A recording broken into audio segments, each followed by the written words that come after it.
Bem, amigos da Rede Globo, estamos aqui reunidos para a última etapa. Palhaço, né? Vamos lá, gente. Espero que vocês tenham ficado claro o procedimento de Metrópolis. Tá?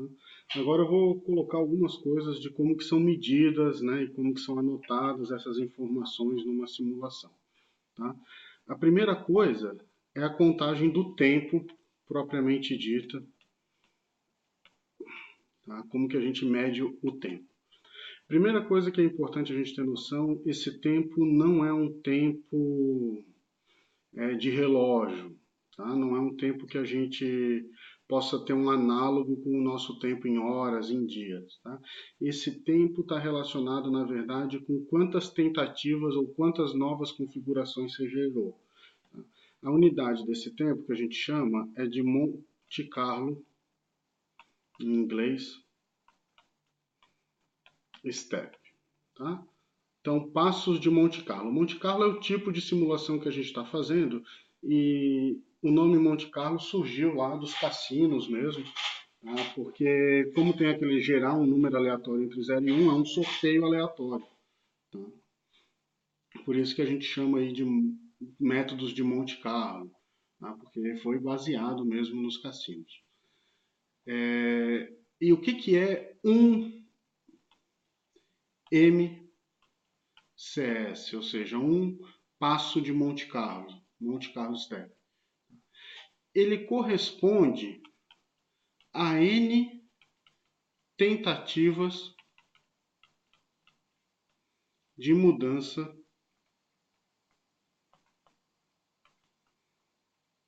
de configuração.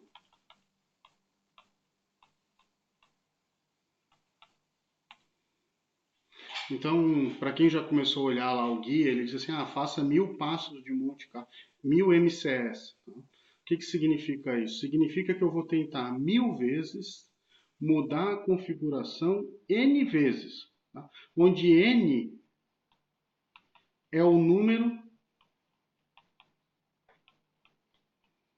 de sítios na minha rede. O número de sítios, número de átomo, número de spin, aí fica ao gosto do freguês como que vai chamar isso aí, certo? Muitos algoritmos trabalham do seguinte, imagina que eu tenho uma rede quadrada aqui, e agora para simplificar a minha vida eu vou desenhar essa rede assim, cada caixinha dessa é um sítio, tá? E aí alguns algoritmos trabalham assim, ó, eu pego esse cara aqui e tento mudar, depois pego esse, depois pego esse, depois pego esse, depois pego esse. E vou fazendo isso, certo? Então eu vou tentando um a um. Pá, pá, pá, pá, pá. Então basicamente o que eu faço? Eu mudo o estado dele. Se ele está para cima, eu ponho para baixo. Se ele está para baixo, eu ponho para cima. E faço aquele testezinho lá do algoritmo de Metrópolis. Quando chegar aqui, eu digo, ó, terminei um passo. Aí volto lá para o começo. Opa, aqui para o começo. E recomeço. E vou fazendo isso 1000 vezes, 5000 vezes, 20.000 vezes. Tá? Quantas vezes você tem que dar os passos depende muito do tamanho do teu sistema. Quanto maior o teu sistema, mais passos. Quanto maior o teu tamanho, mais demorado é para o computador fazer um a um. Esse é o primeiro método. O segundo método é um pouco diferente, porque o que ele faz? Ele, em vez de fazer sequencial, um a um, ele faz assim, ele sorteia um. Aí, por exemplo, saiu esse. Depois ele sorteia outro, saiu esse. Sorteia outro, saiu esse. Sorteia outro, certo? Ele vai sortear N vezes. Só que o que pode acontecer? Ele pode, às vezes, sortear duas vezes o mesmo. Tá? Mas depois de sortear N vezes, ele tem um MCS também. Tá claro? Espero que esteja claro aí para todo mundo o que então significa um passo de Monte Carlo. Tá? E a cada passo de Monte Carlo, o que ele anota? Ele anota, ele salva, né? Ele vai gerar uma tabela, tá? Que é do tempo, a energia por sítio, então vê, é N dividido por N, tá? E a magnetização por spin também dividido por N. Então você faz uma tabelinha, Alguns costumam usar isso aqui, no lugar de E minúsculo, no lugar de E sobre N, tá? E aqui M maiúsculo. Importante aqui sobre a magnetização é que a gente anota sempre um módulo. Então não importa se ela é positiva ou negativa, né? Importa para que lado que está apontada a maioria, já que o sistema tem simetria, né? O ímã está virado para todo mundo para cima, todo mundo para baixo, não faz diferença. Tá bom? Isso aqui é T de tempo, tá? Cuidado, não é... Opa! Não é temperatura. Certo? Tinha algo mais interessante agora para falar para vocês que eu tô me dando uma travada aqui.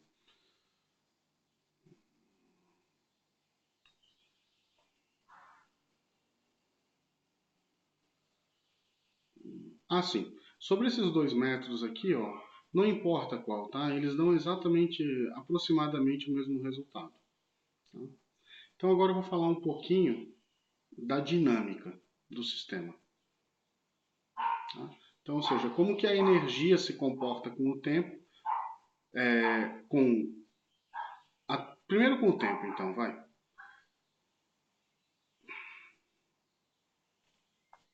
Tá? Então, energia por spin, tá? Em função do tempo. Isso aqui é tempo, mcs. Tipicamente o gráfico é assim, você começa numa energia, em geral é -2, tá bom? Porque cada sítio tem 4 ligações, mas como todo mundo está ligado com todo mundo, isso aqui vai dar -2 se todos estiverem na mesma direção. Tá? E, dependendo da temperatura, essa energia sobe até um valor, que é o valor da energia de equilíbrio, e fica oscilando ao redor desse valor.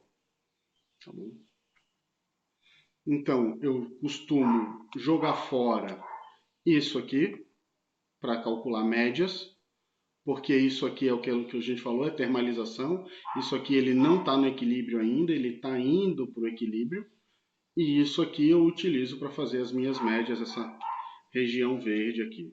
Por isso que uma lista diz lá, um exercício jogue os 1000 primeiros passos fora. Então você vai pegar isso aqui, tá? Esse intervalo aqui de 1000 passos e vai jogar fora. Depois você vai pegar esse pedaço aqui de 5000 passos e vai fazer a média com base nisso aqui. Tá bom? Porque por causa exatamente disso aqui, dessa região aqui com termalização que não me é útil. Bom, com relação à magnetização, ela tem um comportamento parecido com a energia. O que mais vai me interessar agora é como que a magnetização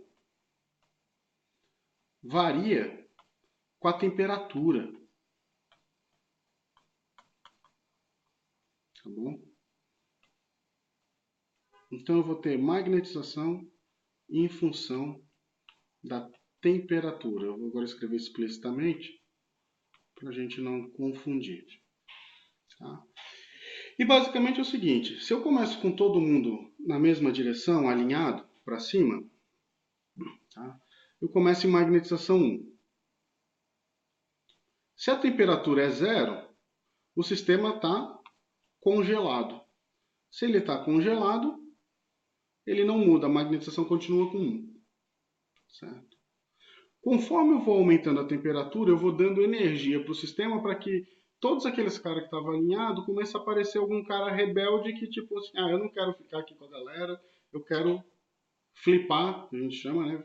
Virar para baixo, certo? Eu quero ser contra. Isso faz com que a magnetização vai diminuindo, tá? Em dado momento de temperatura, essa coisa ela se torna muito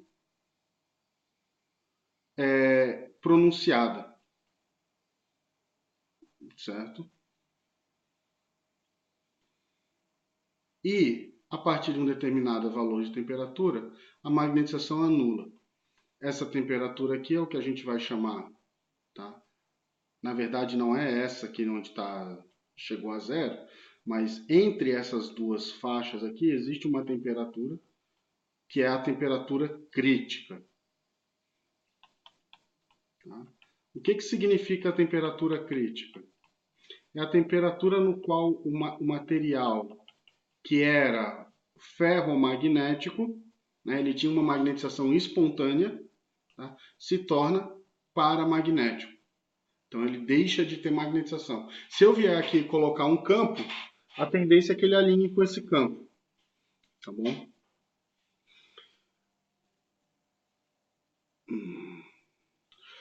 Características importantes aqui é de que esse sistema, tá, ele vai continuamente de magnetização até 1 até 0. Existem sistemas, isso aqui é o que a gente chama de transição contínua. Tá? O parâmetro aqui, magnetização, que é o que a gente chama também de parâmetro de ordem, vai continuamente do valor 1 até o valor 0. Alguns sistemas e alguns modelos, é o caso do modelo de Potts, a magnetização faz isso aqui, ó. Tá? Ela vem aqui até um determinado ponto e de repente, pam, salta aqui para baixo. Então tem essa descontinuidade aqui, esse ΔM. Tá? Mas a gente não está trabalhando com esse modelo, a gente vai trabalhar só com sistemas onde tem magnetização contínua.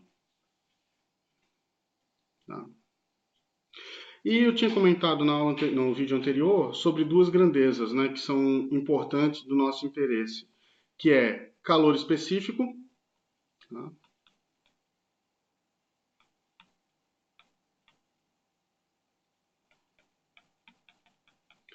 e suscetibilidade, eu vou chamar isso aqui de C, e suscetibilidade magnética.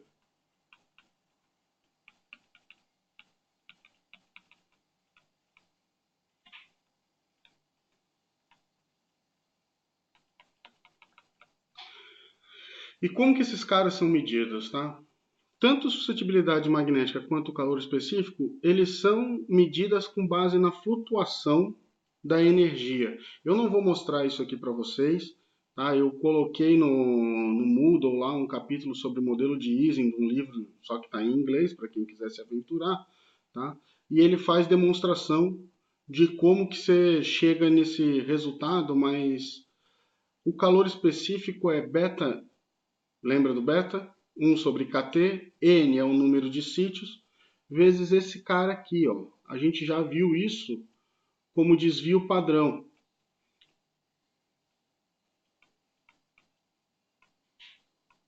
Tá? Então, o calor específico nada mais é do que a flutuação da energia em função daquela temperatura fixa. Tá? E a suscetibilidade magnética é um cara parecido. Perdão, tem um equívoco aqui. Tá? É beta sobre N, né? Porque é calor específico. Então, ele é dividido pela massa, né? Que aqui a gente não está falando em massa, mas está falando em número de partículas, tá? Se eu passar esse N para o outro lado, eu vou ter a capacidade, uma medida da capacidade térmica do meu material. Tá? E a suscetibilidade térmica é K beta ao quadrado sobre N. E isso é medido com a flutuação da magnetização. Não se preocupem muito nisso aqui, mas o importante é vocês entenderem, né, ter visto um dia aí da onde que veio e como que você calcula isso. Tá? O curioso sobre essas duas grandezas é que elas têm um comportamento similar, mas a suscetibilidade é mais interessante, tá? Que ela faz isso aqui, ó, em função da temperatura,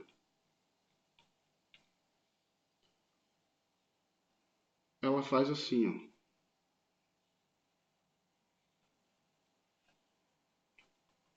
divergindo exatamente na temperatura crítica.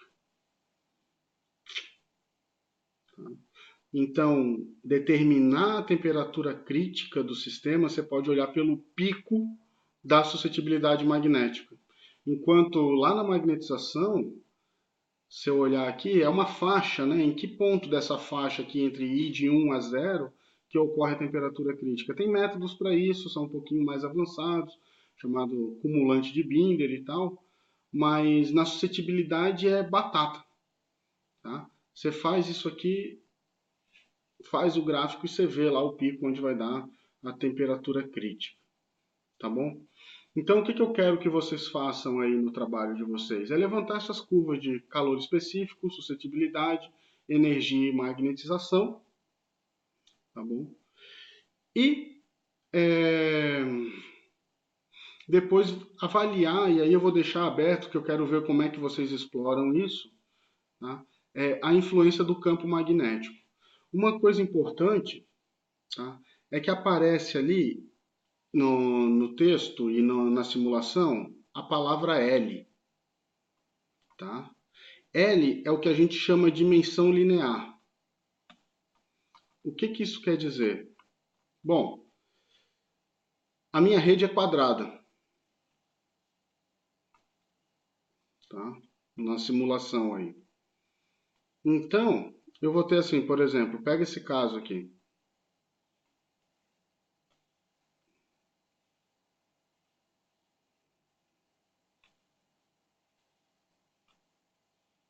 Eu tenho uma rede que é 5, 1, 2, 3, 4, 5 por 5, certo? Portanto, eu tenho L igual a 5 e N igual a 25, né? Porque N é L ao quadrado, ou L vezes L, certo? Outra coisa do trabalho que eu quero que vocês vão avaliar é o seguinte, vocês vão fazer uma simulação com uma temperatura bem alta, certo? É uma temperatura, sei lá, T igual a 10. Vocês vão ver que aquela rede vai ficar bem pulverizadinha, assim, parece que você vai ver um monte de ponto azulzinho e amarelo. Ele está usando cor para representar spin para cima e spin para baixo. Então, por exemplo, azul, faz de conta que azul é para cima, amarelo é para baixo. E você vê que esse negócio fica, parece chuvisco de TV velha. Tá? Em dado momento, você vai parar a simulação e vai baixar o T para 0,1 e vai dar passos bem pequenos. Tá? Um passo de Monte Carlo por vez. O que você vai simular com isso é o efeito que a gente chama de têmpera, ou quench em inglês. Tá? O Vitor aí, que é de engenharia de Minas, talvez tenha visto sobre materiais, ciência dos materiais, sabem que quando você quer, por exemplo, fazer uma faca com dureza, você aquece ela e depois você resfria ela bem rápido, para meio que congelar a estrutura cristalina. Tá? E o que você vai ver naquela tua rede, se ela for grande o suficiente, é que você vai ver o que a gente chama também de domínios magnéticos. Você vai ver assim, ó, regiões assim.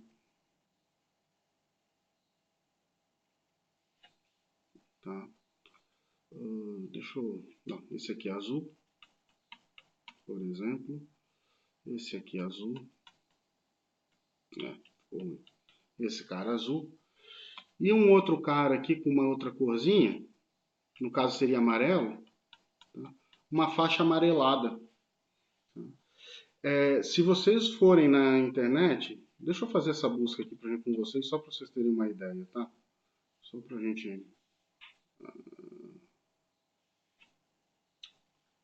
Deixa eu botar aqui. Me fugiu agora. Domínio magnético. Devia já ter aberto isso aqui antes, né? Pra gente não estar perdendo tempo junto aqui. Aqui no Google Imagens. Tá? É claro que na simulação de vocês, os spins não podem fazer essa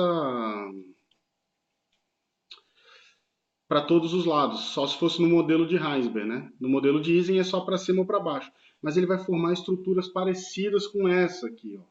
Tá? Isso aqui a gente consegue ver em sólidos, tá? Estão vendo aqui esse, parece de um tigre, né? Essa região escura aqui é uma região onde todos os sítios, todos os momentos magnéticos estão apontados para uma mesma direção. Essa outra região mais clara, eles estão apontados na direção oposta. Tá? E você vai ver exatamente isso na sua simulação. Tá? Aqui é uma liga de neodímio ferro-boro. Certo? Pega essa outra região aqui, ó, também fica bem claro. Tá?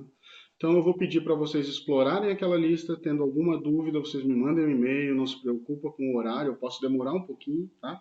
Pessoal que tem meu telefone, eu vou pedir que mande por e-mail, que é mais fácil, porque o WhatsApp às vezes vem um monte de conversa, vai lá para baixo da lista e eu esqueço de responder. O e-mail fica salvo ali, eu sei que eu tenho dever de casa para fazer com vocês. Tá bom, gente?